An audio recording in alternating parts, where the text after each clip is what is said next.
तो hello guys, welcome to code pack upper. तो guys, आज हम लोग अपना चैप्टर नंबर 3 स्टार्ट करने वाले हैं, जिसका नाम है कंडीशनल स्टेटमेंट, जो है हमारे सी प्रोग्रामिंग का चैप्टर 3।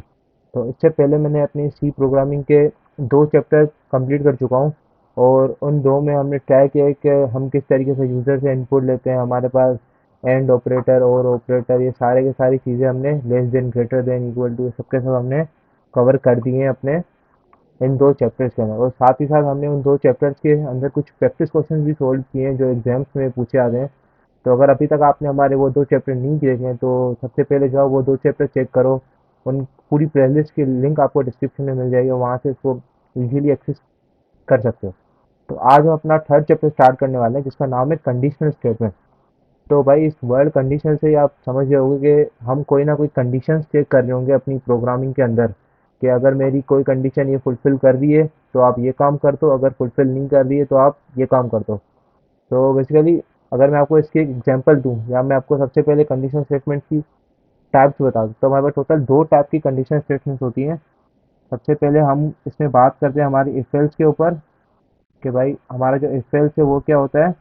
और दूसरी हम लोग बात करते हैं इसमें स्विच केस के ऊपर। सही है, कि स्विच केस वगैरह क्या होता है। तो मैं ट्राई करूंगा कि आज की इसके अंदर हम इफेल्ट्स को कवर कर दें। टोटल 2 से 3 पार्ट में बनेगी, क्योंकि अभी इफेल्ट्स के अंदर भी ना बहुत सारी चीज़ें आ जाती है, जैसे कि इफेल्ट्स आ गया, इफ एल्स इफ आ गया, नेस्टेड इफेल्ट्स आ गया। तो ये भी चीज़ें होती है, मैं कवर ट्राई करूंगा कि सारी की सारी चीज़ें कवर करने की कोशिश करें। तो आज की इस वीडियो में हम लोग इफेल्ट्स के बारे में पढ़ेंगे।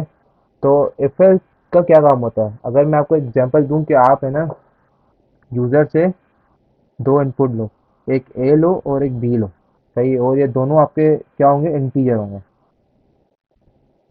तो अगर आप जब ये यूज़र से दोनों इनपुट ले लोगे, ए और बी, फिर आप है ना ए और बी को डिवाइड कर दो, यानी आप कर दो ए डिवाइडेड बाय बी। तो अब इसमें आपको क्या लगता है कि कौन कौन सी ऐसी कंडीशन होगी जिसपे भाई ये जो चीज़ है ना मेरी फेल हो जाएगी। जैसे कि भाई, एक तो हो सकती है कि अगर मेरा बी जो है ना वो इक्वल इक्वल टू जीरो आ जाए, तो क्या होगा कि भाई वो मैथ एरर आ जाएगा।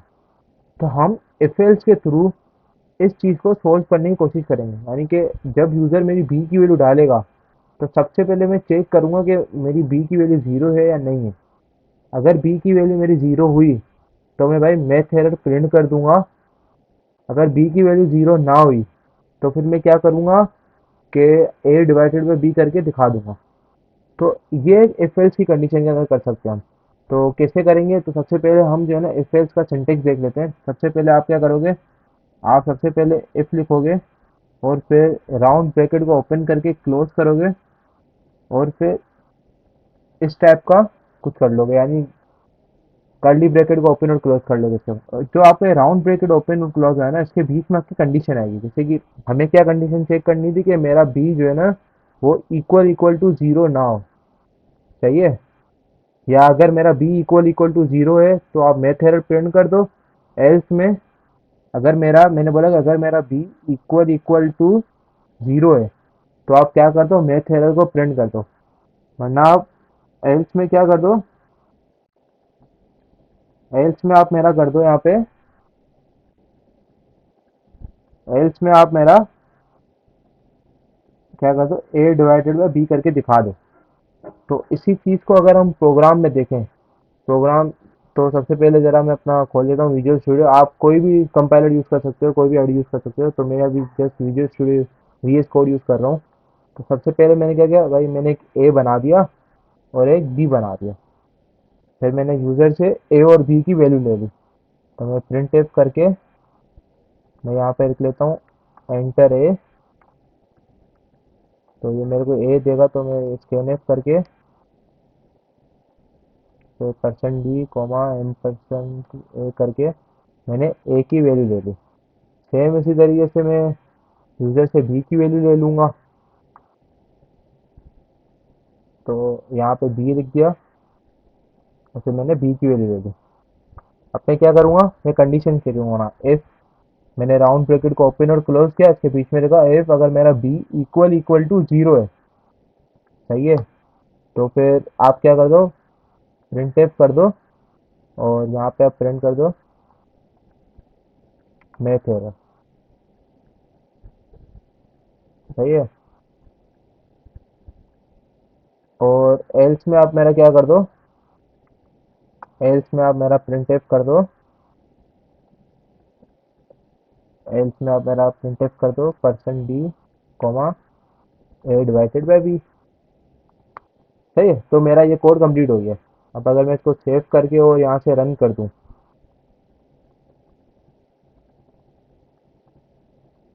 तो ये आपके ए मांग रहे हैं, मैंने ए डाल दिया 4, अब मैंने बी डाल दिया 0, तो भाई मेरे पास आ गया मैथ एरर। अगर मैं इसको वापस से रन करूँ, वैसे इसने ए पूछा, मैंने डाल दिया 4, बी डाल दिया 2, तो मेरा आ गया 2 आंसर। सही है, तो इस तरीके से मेरा कोड बिल्कुल सही चल रहा है। अच्छा, अब अगर मैं इसमें एक और चीज़ ऐड करना चाहता हूँ, अगर मैं चाहता हूँ कि अगर यूज़र मेरे को ए भी 0 देता है ना, तो भी मैं इसको मैथ एरर प्रिंट कर दूँ। सही है, क्योंकि मेरे को आंसर 0 चाहिए ही नहीं, मेरे को कोई ना कोई वैल्यू चाहिए, 2 3 4 1 ऐसे कुछ वैल्यू चाहिए, बट मेरे को 0 आंसर ही नहीं चाहिए। तो फिर मैं क्या कर दूंगा, मैं इसमें दो तरीके कर देता हूँ। एक तो मैं इस कोड को हटा देता हूँ वापस से, या इसको मैं कमेंट आउट करता हूँ, और फिर ये मैं आपको करता हूँ यहाँ पे इफ मैं कर देता हूँ अगर मेरा a इक्वल इक्वल टू 0 है। सही है, तो या मेरा b इक्वल इक्वल टू 0 है, तो इन दोनों कंडीशन में तुम क्या प्रिंट कर दो, मेरा मैथ एरर प्रिंट कर दो, क्योंकि मेरे को 0 आंसर चाहिए ही नहीं। तो इन दोनों कंडीशन में तुम मेरा मैथ एरर प्रिंट कर दो, और एल्स में आप मेरा क्या कर दो, प्रिंट एफ करके ए डिवाइडेड बाई बी दिखा दो। भैया अगर आप मेरा यूजर ए 0 डालेगा या बी 0 डालेगा, इस कोड को पहले सेव करने के बाद रन करूँ, सही है, तो अगर मैं इसको रन करता हूँ, और अब अगर मैं ए को 0 डालता हूँ, सही है, और बी का मैं कोई नंबर डाल देता हूँ, तो देखो मेरे पास वापस से मेथड आ गया, क्योंकि मैंने कहा कि अगर मेरा ए भी 0 आता है तो भी तुम मेथड प्रिंट कर दो। बट यूजुअली क्या होता है कि अगर आपका ऊपर वाला नंबर 0 हो या नीचे वाला कोई भी नंबर हो, तो आपका आंसर 0 ही आता है। बट मैंने यहाँ पे क्या कर दिया, दोनों अगर मेरा ऊपर वाला भी 0 आ जाए तो भी तुम मेथड प्रिंट कर दो। तो एक तो ये हो गया। अगर मैं आपको इफ और इफ एल्स इफ की एग्जांपल दे दूं, जैसे कि हमारे पास है ना टोटल इफ एल्स में हम 3 4 केसेस बना सकते हैं, कि एक तो ये नॉर्मल इफ एल्स हो गया, और एक आप मेरा देख लो इफ एल्स इफ हो गया। तो इसमें क्या होता है कि सबसे पहले आप एक कंडीशन लेते हो, सही है, और उसको यहाँ पे मैच करते हो। अगर ऐसा होता है तो सही है, वरना फिर एल्स इफ में आप वापस से एक और कंडीशन लेते हो, सही है, और इसको फिर आप मैच करते हो। अगर ये कंडीशन फुलफिल हो जाती है, लाइक मैं आपको देता हूँ कि आपने यूजर से कोई करेक्टर ले लो, अगर वो करेक्टर, अगर वो मेरा C H equal equal to A, तो आप मेरा एप्पल प्रिंट कर दो। अगर मेरा C H equal equal to B है, तो आप मेरा यहाँ पे बनाना प्रिंट कर दो। और अगर मेरा सी एच ये दोनों नहीं है, यानी बी भी नहीं है ए भी नहीं है, तो आप मेरा क्या प्रिंट कर दो, आप मेरा यहाँ पे हेलो प्रिंट कर दो। सही है, तो ये आ गया मेरा इफ एल्स इफ की एग्जांपल। अगर मेरे ये दो कंडीशन होती है तो आप एप्पल या बनाना प्रिंट कर दो, अदरवाइज आप हेलो प्रिंट कर दो। तो ये मेरा इफ एल्स इफ एल्स की एग्जांपल आ गई। तो अगर मैं इसको यहाँ पे रन करके देखूँ, तो मैं क्या करूँगा, सिंपल इस कोड को यहाँ से कमेंट कर देता हूँ, और यहाँ पे मैं एक करेक्टर बना देता हूँ सी एच नाम का, और फिर मैं यूजर से सिंपली इनपुट ले लेता हूँ उस करेक्टर का, जिसमें मैं पूछ लेता हूँ एंटर सी एच, और यहाँ पे मैं करता हूँ percent c comma n percent to c h. अब मैं अपनी कंडीशन चेक कर लूँगा, इफ अगर मेरा C H is equal equal to A, तो आप मेरा क्या प्रिंट कर दो, प्रिंट एफ में आप मेरा एप्पल प्रिंट कर दो। अच्छा, लेकिन इसमें मैंने गलती कर दी है, हम जब भी किसी करेक्टर को चेक कर रहे होते हैं ना कंडीशन में, तो हम ये single comma, single inverted commas के बीच में रखते हैं, तो मैंने यहाँ पे ए रख दिया। और फिर इसी तरीके से एल्स इफ अब मैं यहाँ पे रखूँगा c H is equal equal to, अगर मेरा बी है, तो तुम मेरा क्या प्रिंट कर दो यहाँ पे, प्रिंट करके तुम मेरा यहाँ पे बनाना को प्रिंट कर दो। और अगर ये दोनों नहीं है एल्स, तो अब तुम मेरा क्या प्रिंट कर दो,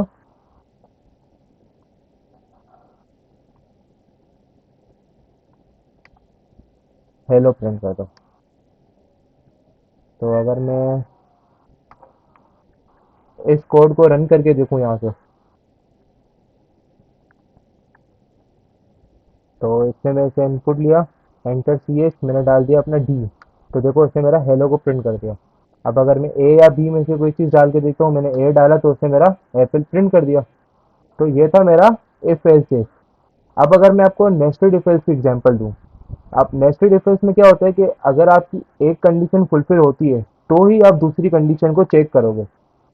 जैसे कि अगर मैं आपको इसकी एग्जांपल दूं, तो अगर मैं यूज़र से दो चीज़ें ली, एक मैंने करेक्टर लिया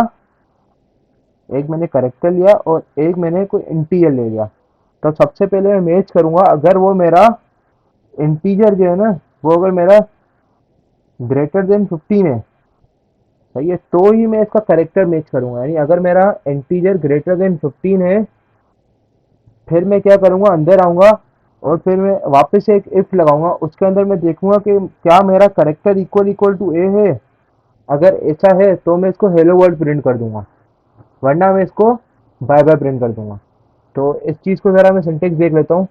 सिंटेक्स का क्या होगा कि इफ, पहले मैंने कहा कि मेरा ए है इंटीजर जो है, वो मेरा ग्रेटर देन या इक्वल टू 15 होना चाहिए। तो मैंने कहा अगर मेरा ए जो है वो ग्रेटर देन या इक्वल टू 15 है, तो आप फिर क्या करो, मेरी दूसरी कंडीशन चेक करो। अब दूसरी कंडीशन क्या होगी, मैं इस वाले इफ के अंदर ही डालूंगा क्योंकि मेरा नेस्टेड इफ चल रहा है।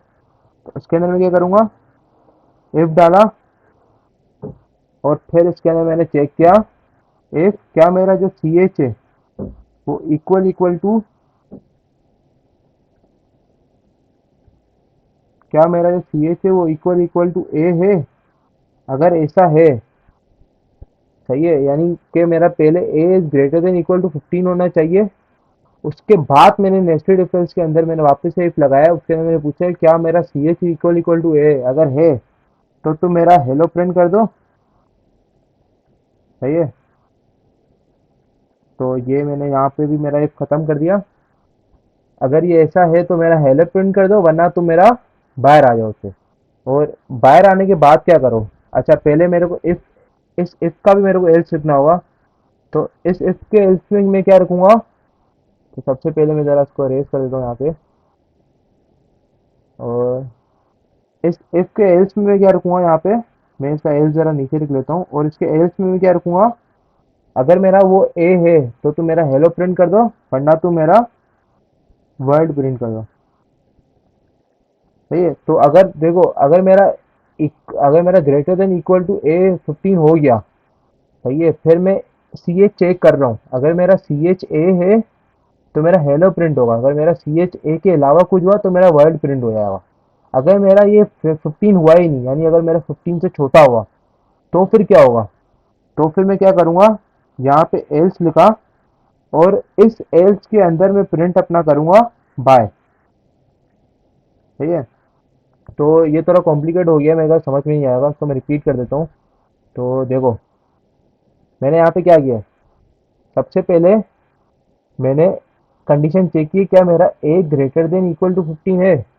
तो सबसे पहले सपोज करो कि भाई यार यूज़र ने मेरे को ए दे दिया है 5, सही है, तो क्या मेरा 5 ग्रेटर देन या इक्वल टू 15 है, नहीं है, तो मेरा यानी इस वाले लूप के अंदर आएगा ही नहीं, यानी कि मेरा ये वाली कंडीशन है ना, इसके अंदर मेरा आएगा ही नहीं। क्या होगा, मेरा ये वाला एल्स चलेगा।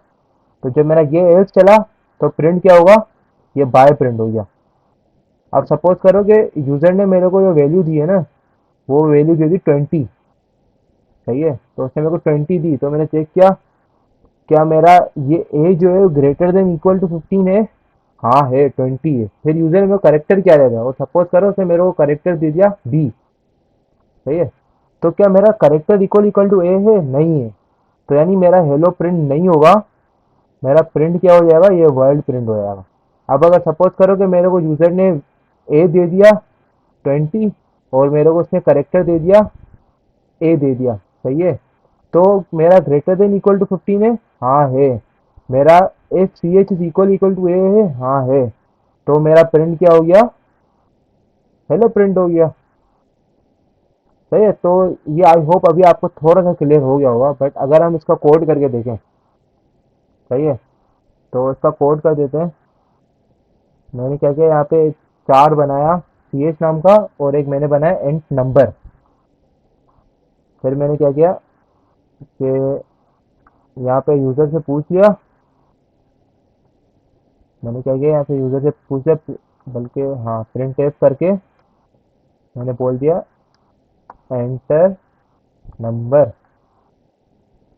सही है। तो इसने मेरे को नंबर लिया, जो मैंने स्कैन एफ करके अब यहाँ पे अपना परसेंट डी किया, comma m percent to number के अंदर में नंबर ले लिया, सही है। फिर मैंने प्रिंट एफ किया, और मैं यहाँ से यूजर से क्या ले लूँगा, करेक्टर ले लूँगा। तो ये भाई इसका कोड मेरे पास लिखा हुआ है, तो मैं लिखता नहीं हूँ अभी, इसको कॉपी कर देते हैं इसी। फिर मेरे को यूजर ने करेक्टर दे दिया। अब मैं क्या चेक करूंगा, अब मैं चेक करूंगा इफ अगर मेरा एज जो है ना वो ग्रेटर देन इक्वल टू 15 है, सही है। तो मेरा फिर चेक करो इफ अगर मेरा C H is equal equal to A है, बल्कि ये ए तो मेरा कोई चीज़ ही नहीं है, यहाँ पे मेरा इन नंबर था, तो मैंने यहाँ पे नंबर लिख दिया, सही है। फिर मैं चेक किया क्या क्या मेरा जो सी एच है वो इक्वल इक्वल टू ए है, अगर ऐसा है तो तुम मेरा क्या कर दो, प्रिंट एफ कर दिए। यहाँ पे आप मेरा प्रिंट एफ कर दो हेलो को, तो अगर मेरा C H is equal equal to A नहीं है, तो तुम एल्स में मेरा क्या प्रिंट कर दो, प्रिंट एफ करके तुम मेरा एल्स में वर्ड को प्रिंट कर दो। और अगर ये मेरा अगर मेरा नंबर ही ग्रेटर देन इक्वल टू 15 नहीं हुआ, तो देखो इसके एल्स में तुम मेरा क्या प्रिंट कर दो, प्रिंट एफ करके तुम मेरा बाय प्रिंट कर दो, सही है। तो अब देखो जरा ब्रैकेट्स को हम देख लेते हैं। तो सबसे पहले मैं इस इफ का अगर मैं आपको ब्रैकेट दिखाऊं, सही है, तो देखो इस इफ का ब्रैकेट मेरा यहाँ से लाइन नंबर 29 तक है, यानी 23 वाला जो इफ है उसका ब्रैकेट मेरा कहाँ पे एंड हो रहा है, 29 नंबर लाइन पे हो रहा है। और फिर एल्स लिखा हुआ है वो मेरा जो फर्स्ट वाला इफ है ना, इसका एल्स मेरा कहाँ पे, लाइन नंबर 29 पे। फिर इसके अंदर वाला देखो नेस्टेड इफ लिखा हुआ है, अगर मेरा C H is equal equal to A, सही है, तो इसका एल्स मेरा लाइन नंबर 26 पे। तो जरा मैं इसको सेव करता हूँ, और फिर मैं इसको रन करता हूँ। मैंने जैसे रन किया, मैंने नंबर डाल दिया, 16 डाल दिया, जो मेरा ग्रेटर देन इक्वल टू 15 है। अच्छा, तो अब इसमें देखो एक मसला आ गया, इसमें मेरे से करेक्टर इनपुट ही नहीं दिया, सही है। अब ऐसा क्यों हुआ, तो भाई देखो ये मेरा इसलिए हुआ है क्योंकि हम जब भी कोई इंटीजर लेते हैं और इसके बाद अगर हम कोई करेक्टर लेने की ट्राई करते हैं ना, तो उसमें मतलब कि वो कोई करेक्टर के अंदर कोई गार्बेज वैल्यू ले लेता है, और फिर मेरा प्रोग्राम खुद ना खुद रन हो जाता है, सही है। तो देखो उसने मेरा वर्ड प्रिंट कर दिया था, मेरा इसने हेलो प्रिंट ही नहीं किया, क्योंकि मैंने करेक्टर लिया नहीं और मेरा नंबर मैच हो गया, तो उसने मेरा वर्ड को प्रिंट कर दिया। तो इस प्रॉब्लम को सॉल्व करने के लिए हम रखते हैं एफ फ्लैश, एफ और एफ ए यू फ्लैश लिखा और ब्रैकेट को ओपन किया, उसके अंदर s t d i n लिखते हैं, यानी स्टैंडर्ड इनपुट। तो अब अगर मैं सेव करके अपने इस प्रोग्राम को चलाऊं, और इसका मतलब होता है कि आप जो है ना मेरे वो क्लियर कर दो लाइन्स को। फिर मैंने नंबर डाला 15, तो देखो उसने मेरा सी एच भी ले लिया, और अगर मैं सी एच ए डालता हूँ तो देखो मेरा हेलो प्रिंट हो गया। अच्छा, एक और चीज़, क्या हम ऐसा कर सकते हैं कि अगर मेरा number greater than equal to 15 है तो ही मैं इसे सी एच का इनपुट लूँ, और फिर मैं सी एच चेक करूँ कि क्या मेरा सी एच ए है या नहीं है, सही है। तो यानी मैं बाहर इससे सी एच इनपुट ही नहीं लेता हूँ। मैं क्या करता हूँ कि अगर मेरा number greater than equal to 15 हुआ, तो फिर मैं सी एच का इनपुट लूंगा, और फिर मैं देखूंगा कि क्या मेरा C H equal equal to A है या नहीं है, सही है। तो इस चीज़ को ट्राई करते हैं। वैसे अगर मैं इस चीज़ को यहाँ से ट्राई करूँ, सही है, तो मैंने सबसे पहले नंबर डाला 15, तो देखो मेरा नंबर 15 है, तो ही मैंने इसे इसमें सी एच का इनपुट दिया, और फिर मैंने सी एच ए डाला तो मेरा इसने हेलो प्रिंट कर दिया। अब अगर मैं नंबर 15 से कम डालता हूँ, सपोज करो मैं नंबर 2 डाला, तो देखो उसने मेरा डायरेक्ट बाय प्रिंट कर दिया, मेरे से सी एच का इनपुट ही नहीं लिया। सही है। तो ये कुछ मैंने आपको छोटी छोटी example they the if else की, इफ एल्स इफ की, और एक नेस्टेड इफ एल्स की मैंने छोटी सी आपको एग्जांपल दे दी। सही है। तो अब अगली वीडियो में मैं ट्राई करूंगा कि आपको स्विच केस क्लियर कर दूं, और फिर इसके बाद मैं स्विच केस और इफ एल्स के प्रैक्टिस क्वेश्चंस के साथ में एक वीडियो बनाता हूँ। तो अभी ये मेरा पार्ट 1 था, इंशाल्लाह पार्ट 2 मेरा अपलोड हो जाएगा जल्दी, और फिर पार्ट 3 में हम क्वेश्चन आंसर देख लेंगे। तो अगर आपको ये वीडियो अच्छी लगी हो, और इससे पहले अगर आपने मेरी 2 वीडियोस नहीं देखी हैं सी प्रोग्रामिंग की, तो सबसे पहले जाके वो देखो और फिर ये आगे देखो। तो मिलते हैं अगली वीडियो में, जब तक के लिए अल्लाह हाफ़िज़।